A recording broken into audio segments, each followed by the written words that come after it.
안녕하십니까. 고은일 인사드립니다.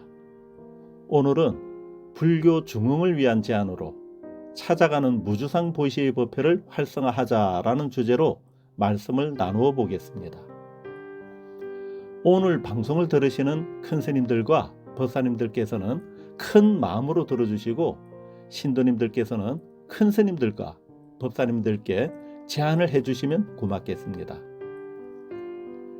무진장 큰스님 초청법회, 대한불교 조계종 포교 원장을 역임했었던 무진장 큰스님의 생전에 지방의 어느 한 사찰에서 스님의 초청법회를 알리는 홍보 현수막을 거리에 걸었습니다. 지나가는 사람들이 현수막을 보고서 한마디씩 하였습니다. 얼마나 큰 스님이기에 무진장 큰 스님이래. 무진장 큰 스님이니까 굉장히 큰 스님이겠지. 우스갯소리 같지만 실화입니다. 웃고 지나간 일화의 한 토막이지만 절집 사정을 잘 모르는 일반인들이 보기에는 무진장이라는 단어가 스님의 본명으로 이해되기보다는 굉장히 큰 스님으로 여겨졌었던 것 같습니다. 무진장 큰 스님은 이름에 담긴 에피소드만큼이나 불교 포교를 위해서도 무진장하게 초청법회를 많이 다니시기도 하셨습니다.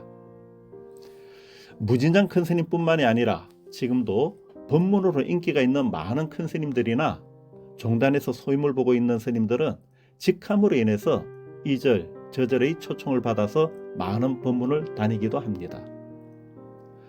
초청법회의 주역인 법사는 대중들로부터 존경을 받는 스님이거나 베스트셀러 작가와 같은 인기 있는 스님들로서 사회의 인기 있는 강사나 연예인 못지않은 팬들을 이끌고 다니고, 당신들의 수행과 경험을 담보한 재미있는 이야기와 감동으로 대중들을 사로잡으면서 초청법회에 대한 답례를 선사하게 됩니다.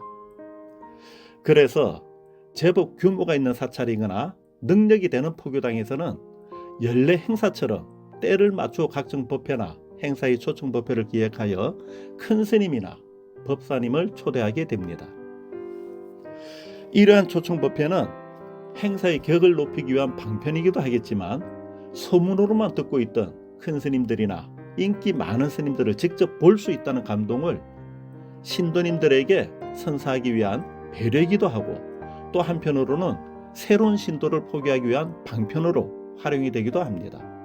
그러다 보니 이러한 초청법회는 규모가 있는 절이거나 능력이 되는 포교당에서 주로 활용이 되고 있으며, 규모가 작거나 재정적인 여유가 열악한 포교당에서는 언간생심, 마음내기조차 쉽지가 않은 것이 현실이기도 합니다. 또한 이러한 행사를 하기 위해서는 법회의 홍보와 함께 인원을 채우기 위한 방법을 모색하게 되는데, 대부분은 이 절과 저 절에 다니는 신도님들이 서로 알고 지내는 사이이기에 행사를 준비하는 과정에서 입소문으로 알 수 있게 됩니다. 그래서 초청법회와 같이 인원 동원이 돼야 하는 행사에서는 아는 안면으로 이절 저절의 신도님들이 품앗이 하듯이 손에 이끌려서 동참하기도 하고 기동량으로 듣고 참석을 하기도 되는데, 이러한 법회에 처음 참석해보는 작은 절의 신도님들은 막상 큰 절에서 행해지는 법회의 장엄함과 큰 스님이나 스타 스님들의 환희심 나는 법문과 강의를 듣게 되다 보면은 평소에는 느껴보지 못했던 감동을 받게 되기도 합니다.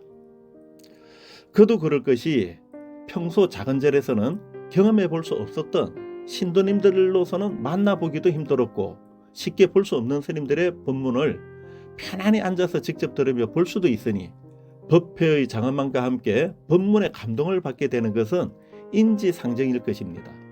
그리고 이러한 행사를 계기로 큰 절을 출입하다 보면은 자연스럽게 다양한 문화적 혜택과 신도들의 위용에 이끌려 점차 큰절 신도로 변화하는 쏠림 현상도 만들어지게 됩니다. 이러한 현상은 동네 구멍가게와 대형마트의 차이와 별반 다를 것이 없기도 합니다. 구멍가게나 마트는 영리를 목적으로 상대적 경쟁을 하기에 동네 대형마트가 하나 들어서면 주변의 구멍가게들이 모여서 아무리 상권을 지켜내려고 해도 가격 싸고 품질 좋으며 게다가 서비스까지 좋은 대형마트를 감당해낼 수는 없습니다. 애초부터 구멍가게는 대형마트의 경쟁 상대가 되지 못하기 때문입니다. 그래서 결국 대중들은 선택의 여지 없이 독과점화한 대형마트의 매장으로 몰려갈 수밖에 없습니다. 하지만 대형마트와 사찰의 설립 목적은 근본적으로 다르지 않습니까? 대형마트는 기업의 영리를 위한 목적으로 철저하게 점과 선으로 연결되어 있는 반면에 불교의 사찰은 비영리적 목적으로 사람들의 마음을 모아서 신행을 실천하기 위한 곳이기에 점과 선으로 연결이 되어 있지도 않고 조직적이지도 않습니다. 하지만 이제는 절집도 세속의 영리 추구를 위한 형식으로 점점 개인화하여 대형화되고 있으며 모든 법회와 행사를 주도적으로 독점하려고 서로가 경쟁하는 상황이 벌어지기도 합니다. 신도님들 또한 시주나 눈에 띄는 부담감 없이 다양한 문화적 혜택과 편의시설을 누릴 수 있는 대형화한 사찰로 몰려들고 있으며 이러한 영향은 현실적으로 구문가게와도 같은 소형 사찰들의 신도가 줄어들게 하는 주요 원인이 되기도 하며 급기야는 존폐의 기로에 직접적 영향을 주기도 합니다. 그렇기에 현재 진행형인 대형화하는 사찰의 불사와 신도들의 쏠림 현상은 새로운 신도들을 양산하고자 하는 전법의 본질을 훼손케 하고 꼬시래기 제살 뜯어먹는다는 이야기처럼 기존 신도들을 한 곳으로 모으는 역할밖에 하지 못하며 불법 홍포에 저해되는 비불교적인 요소가 작용되고 있는 것입니다. 세태가 이렇다 보니 작은 절이나 갓 포교를 시작하고자 하는 포교당에서조차도 큰 스님이나 대중들로부터 인기가 많은 스님들을 초청해서 힘을 얻고자 하는 특별한 법회를 구상하기는 하지만 대부분은 행사비나 거마비로 통칭되는 여비에 대한 부담 때문에 기획만 하다가 포기를 하고 마는 것이 현실이기도 합니다. 더욱이나 명성 높은 큰 스님이거나 인기 있는 스타 스님들은 연예인과 같은 인기를 누리며 매니저 같은 주변인들에 둘러싸여서 격에 어울릴 만한 법회만 골라서 선택을 하게 되다 보니 웬만한 인맥으로는 연락 닿기조차 힘들고 모시기는 더더욱 어려운 것이 현실이기도 합니다. 더욱이나 어렵게 이렇게 연락이 되었어도 법회가 성사되기에는 아직도 갈 길이 멀기만 합니다. 예전에 어느 스님이 특별 법회를 하려고 큰 스님을 모시려면 여비를 얼마나 드리면 되겠습니까? 하고 물어보았습니다. 그래서 큰 스님을 초청한 적이 있는 사찰의 스님이 얼마를 드렸습니다 라고 하자 그 말을 듣고 있던 스님은 그러면 우리는 못하겠네요 하고 결국 초청 법회를 포기해버렸습니다. 지금도 형편 열악한 사찰이나 포교당에서는 큰 스님이나 인기 있는 법사를 모시고 포교를 활성화하고자 하는 생각은 굴뚝같이 있으나 경제적 형편으로 모시지 못하거나 또는 인연이 닿지 않아서 그저 일상적인 법회와 기도로 최선을 다하는 곳이 허다하기만 합니다. 더군다나 능력이 되는 대형 사찰에서는 이 동네와 저 동네에 차량을 보내서 멀리서도 신도님들이 법회에 참석할 수 있도록 편의를 제공하기도 합니다. 신도님들을 위해서는 참으로 거룩하고 감사한 일입니다.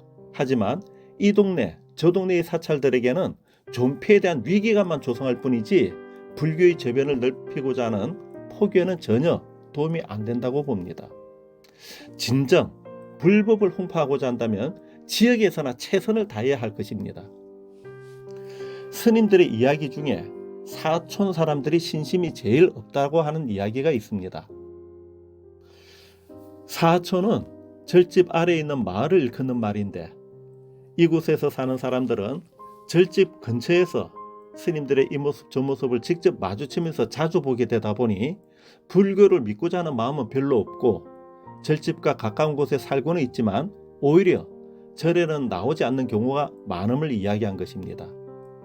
이 이야기를 반주해보면 사찰과 가까운 지역 사람들에게 더욱 신뢰감 있는 정성과 노력을 기울여서 존경받는 스님이 되고 사랑받는 사찰이 되어야 하지 않겠는가 하는 생각이기 때문입니다. 사찰이 가깝게 있어야 자주 나갈 수 있고 신행생활 또한 원활하게 할 수 있습니다. 꽃이 피어 꿀이 생기면 벌과나비는 자연스럽게 꿀의 향기를 맡고 모여드는 게 세상사 이치이니 구태여 차량을 제공하지 않아도 올 사람은 오게 될 것입니다.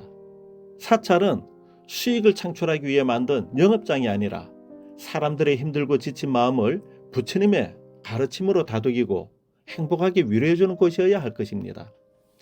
그렇게 하기 위해서는 보잘것없는 작은 사찰들일지언정 소중히 보호되어야 하고, 오히려 이러한 사찰들이 곳곳에 펼쳐져 다양한 모습으로 지역에서 역할을 할 수 있도록 지원을 해줘야 할 것입니다.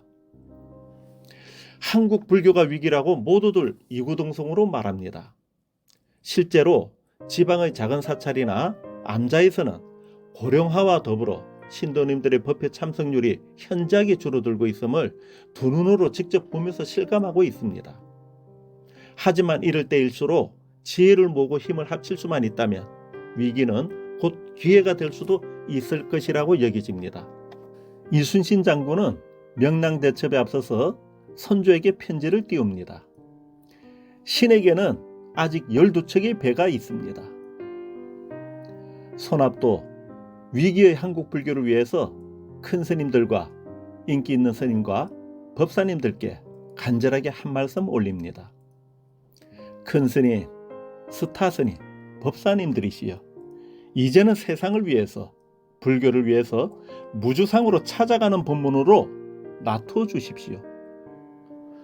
많은 스님들은 신도님들에게 무주상 보시를 이야기하며 보살의 실천적 삶을 권장하고 있습니다. 그래서 지금도 많은 불자들과 자원봉사자들은 어둡고 힘든 곳에서라도 묵묵하게 보살행을 실천하고 있습니다.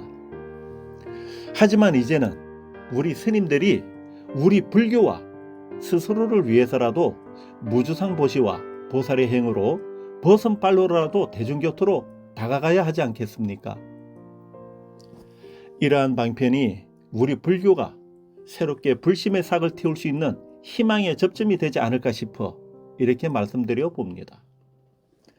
모두가 위기라고 이야기하는 불교의 현실에 대해서 말로만, 생각으로만 염려를 할 것이 아니라 누가 먼저라고 할 것 없이 이제는 모두가 앞장서야 할 것이라고 여겨집니다.